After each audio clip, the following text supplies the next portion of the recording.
A continuación vamos a realizar el punto número 7 del taller número 8 de aminoácidos. Entonces este dice, dado el siguiente péptido, que es el que nos muestran acá, identificar los aminoácidos polares, los aminoácidos no polares, los aminoácidos que contienen azufre y los aminoácidos aromáticos. Como ya sabemos, un péptido es la unión de varios aminoácidos, entonces vamos a comenzar uno por uno para ver si es polar, no polar, si contiene azufre o si es aromático. Entonces empezamos con el primero que nos dan, que es la valina. Su abreviación es VAL. Aquí podemos observar la estructura de la valina y podemos decir que esta es no polar debido a que en su radical tiene unido un grupo alqueno. Seguimos con el segundo aminoácido que nos dan, que es el de aquí. Entonces vamos a verlo. Este es la metionina. Su abreviación es MET. Entonces aquí podemos observar la estructura de la metionina. Podemos decir que esta es no polar y que contiene un azufre, como lo observamos aquí. ¿Por qué es no polar? Porque en esta tiene un tiol. Como ya sabemos, los tioles tienden a ser no polares. Continuamos con el siguiente que nos dan, que es la serina. Su abreviación es SER. Entonces aquí podemos observar la estructura de la serina y podemos decir que es polar sin carga. ¿Por qué polar sin carga? Porque aquí en esta parte superior de su radical tiene un grupo hidroxilo que lo hace polar. El siguiente es el que podemos observar por acá, entonces lo vamos a ver aquí, es la isoleucina. Su abreviación es ILE. Y podemos aquí observar la estructura de la isoleucina. Podemos decir que esta es apolar. ¿Por qué apolar? Porque podemos observar que en su radical tiene unido un alqueno. Continuamos con el que observamos aquí, entonces vamos a mirarlo. Por aquí lo podemos observar. Es la fenilalanina. Su abreviación Fe.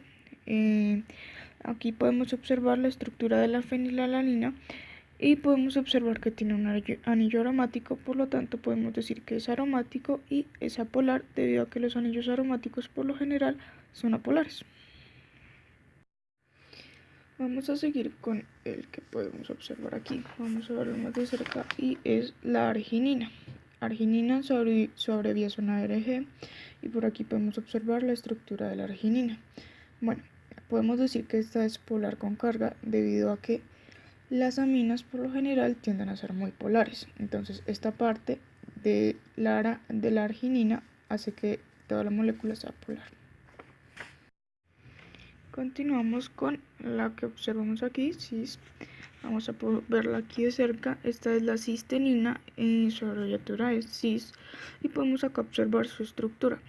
A esta podemos decir que es polar, sin carga y contiene azufre. Entonces aquí podemos observar el azufre y es polar debido a que el azufre unido al hidrógeno hace que este sea polar.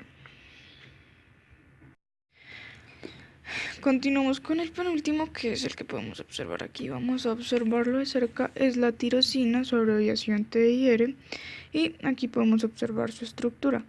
Podemos decir que es aromático debido a que tiene un anillo aromático en su estructura y polar sin carga. ¿Polar por qué? Porque tiene un fenol y los fenoles tienden a ser polares debido a su grupo hidroxilo.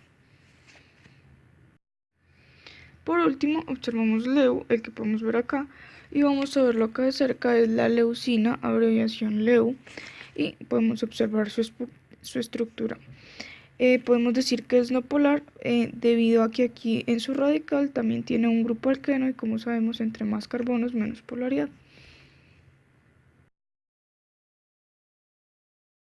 Taller 9 de lípidos. Punto 7. ¿Cuál es la diferencia entre los lípidos complejos y los lípidos simples? Los lípidos son un grupo muy heterogéneo que usualmente se clasifican en dos grupos, atendiendo a que poseen en su composición ácidos grasos. Están los lípidos saponificables o los que no los poseen, como los lípidos insaponificables. Los simples son lípidos que solo contienen carbono, hidrógeno y oxígeno. Los aciglicéridos son ésteres de ácidos grasos con glicerol. Cuando son sólidos se les llama grasas y cuando son líquidos a temperatura ambiente se les llaman aceites, como las ceras. Los complejos son los lípidos que además de contener en su molécula carbono, hidrógeno y oxígeno, también contienen otros elementos como nitrógeno, fósforo, azufre u otra biomolécula como un glúcido. A los lípidos complejos también se les llama lípidos de membrana, pues son las principales moléculas que forman la membrana celular. Entonces, los saponificables son los lípidos grandes, o sea, los complejos, que tienen enlaces éster, hidrolizan en medio básico para formar jabones. Y los insaponificables son lípidos simples y en su estructura pues tienen carbono, hidrógeno y oxígeno. Punto 17. ¿Cómo disminuyen los ácidos grasos omega 3 el riesgo de sufrir un infarto miocardio? Bueno, el aceite de pescado contiene ácidos grasos omega 3 que protegen al corazón de un ataque cardíaco, ya que evitan la formación de coágulos de sangre. El infarto o el ataque al corazón se produce generalmente cuando se obstruye una arteria que hace que se bloquee el flujo sanguíneo y el oxígeno al corazón. Para explicarlo mejor, aquí se muestra una gráfica de los ácidos grasos omega 3 cuando van a inhibir en la célula, cuando entran en la membrana, en los tejidos de la célula, en la membrana plasmática, hacen una síntesis y aquí dentro de la célula hacen una producción de sustancias antiinflamatorias que se llama resolvinas y protectinas. Esto lo que hace es alterar los genes de diversas vías metabólicas para ayudar a que la sangre no se coagule y por ende no tape las arterias que llegan al corazón.